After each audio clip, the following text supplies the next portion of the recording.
How's it going, guys? My name is Zach with the movie Castle, and today we're going to be taking a look at the Abominable Snowman of the Himalayas. Now, that second part of the title, of the Himalayas, it's kind of a weird thing with this movie where that will appear and disappear on various releases and posters. In fact, I have the Scream Factory release of this movie, and it says on the front, the Abominable Snowman of the Himalayas, but if we look on the back and the spine, it just says the Abominable Snowman.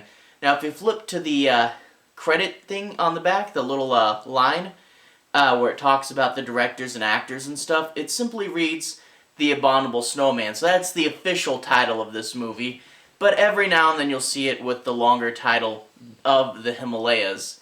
So, they're the same movie, don't worry about it if you're confused. The Abominable Snowman from 1957, directed by Val Guest, starring Peter Cushing and Forrest Tucker. This is a Hammer film. Pretty early Hammer film. Now you can see on the back it's got the little Hammer logo, the modern red one. But yeah, a really early Hammer film, and hey, you get to see Peter Cushing there. He was there pretty early on in the studio's history, so it's really cool to see early Hammer with Peter Cushing in it as well. Great actor, great to see him there. I'm going to go ahead and talk a bit about the plot of this movie. No major spoilers, but I do want to talk about the plot and say my piece on it, and I do, again, without major spoilers, I want to have you guys have a general understanding as to what this movie is about. So anyway, let's just dive right in. This movie opens up at a Buddhist temple high up in the Himalayas.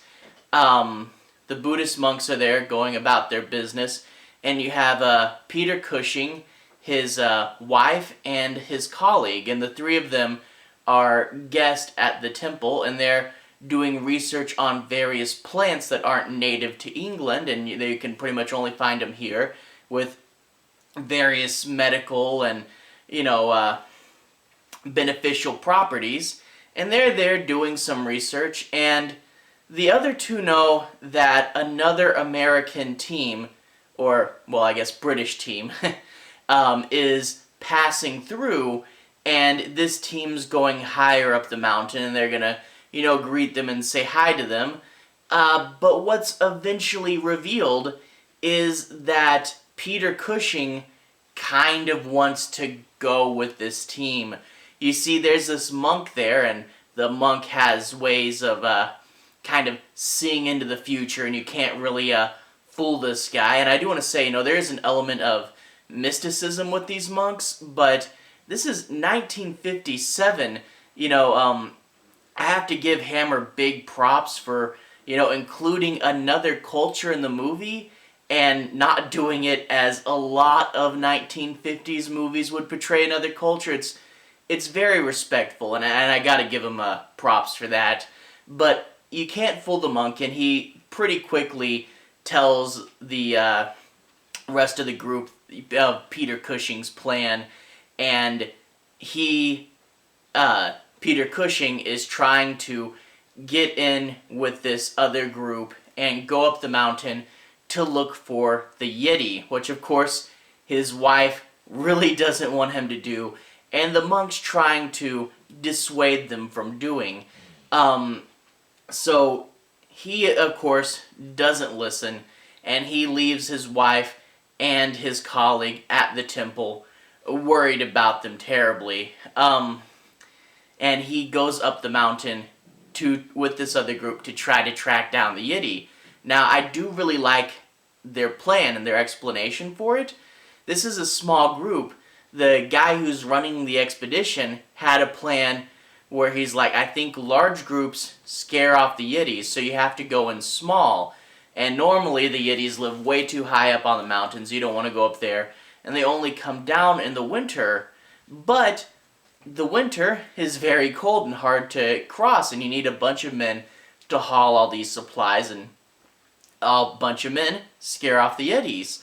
So he decided to go in the summer when it was less difficult and there's no Yetis around, and pick various caves and stuff that are safe spots and bury a bunch of supplies there. So they have to get to various, almost like buried treasure points, find where they stashed a bunch of supplies, and you get a whole bunch of, it can't stop now, we don't have any supplies, we've got to get to this cave or something. And they're going and trying to figure out the creature. And you do get, as they're going about, you get a sense of each of these characters. The main one is kind of like the guy from King Kong. He really wants to get this creature. He wants to show it to the world. You get a younger one that has seen the creature before, and he just has to see it again. And you do get a sense of this team, which I really do like, that you get to know the characters. And even the wife back at home, well, not home, Buddhist temple, even though she's not in the movie too terribly much, she's not the typical 1950s, defenseless woman character. She's very take charge and wants to see this thing through. Very, very good characters, and they're all very well defined, and I really do like that. Another thing with this movie, as they're traveling through the mountain, you get some really cool scenery. I mentioned part of this movie takes place at a Buddhist temple, and that's a really cool, really big set, really cool place there. But in addition to this temple with all its little rooms and ornamentations and statues, you do get the mountain. And the mountain, there's some shots of a real mountain that really do help sell it. Other parts are on a soundstage, it's pretty easy to tell, but it's a really good soundstage, and you really do feel like you're in the middle of nowhere on this big mountain, and I have to really give them major props for selling the atmosphere, the Arctic, away from everything, out in the middle of nowhere. And if you do like that Arctic atmosphere, that isolation, horror movies in the snow, the Arctic horror, or Antarctic, I'm not exactly sure, I guess it'd be Arctic, right?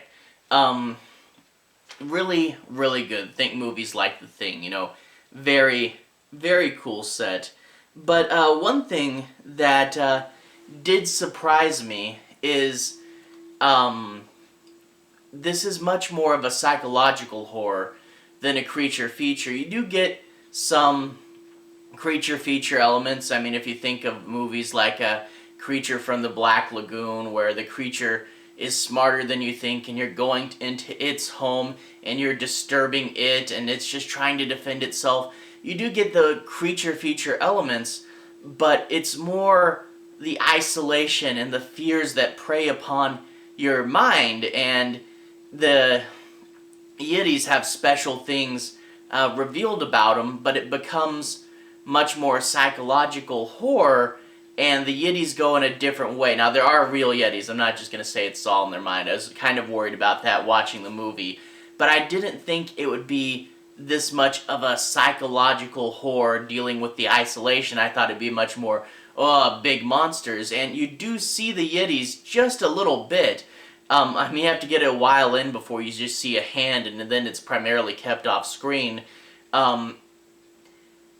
Very, very minimal use of the Yetis. It could have been a goofy movie, but this, again, is more a psychological horror movie.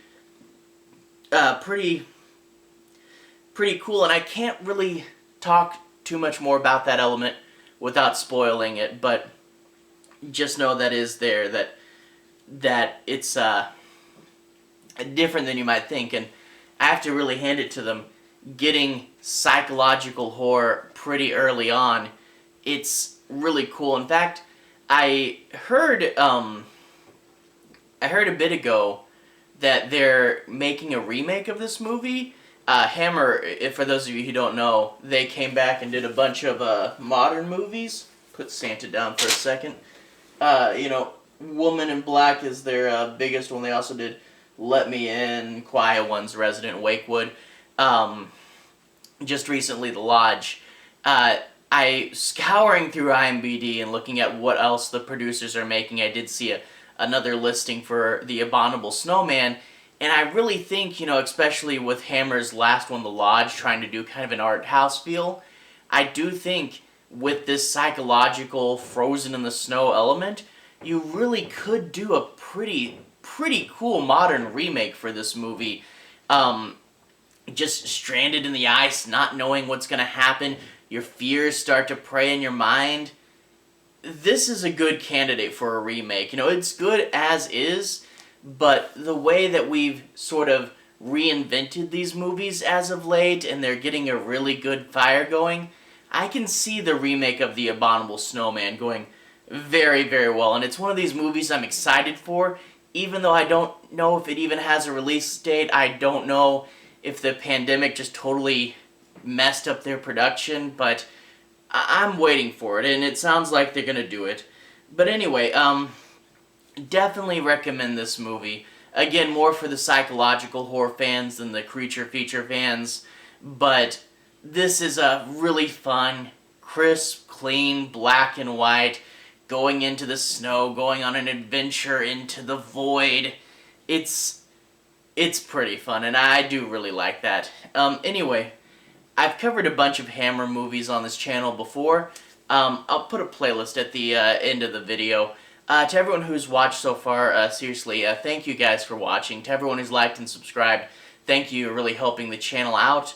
I do about 95% horror movies on here, so if that sounds like something you'd like, I recommend sticking around and, you know, seeing the other stuff that I've reviewed. But that being said, I'll put the Hammer playlist at the bottom. If you want to see other stuff from Hammer that I've covered, that should be pretty fun. Anyway, have a good day, and I'll see you guys again very, very soon.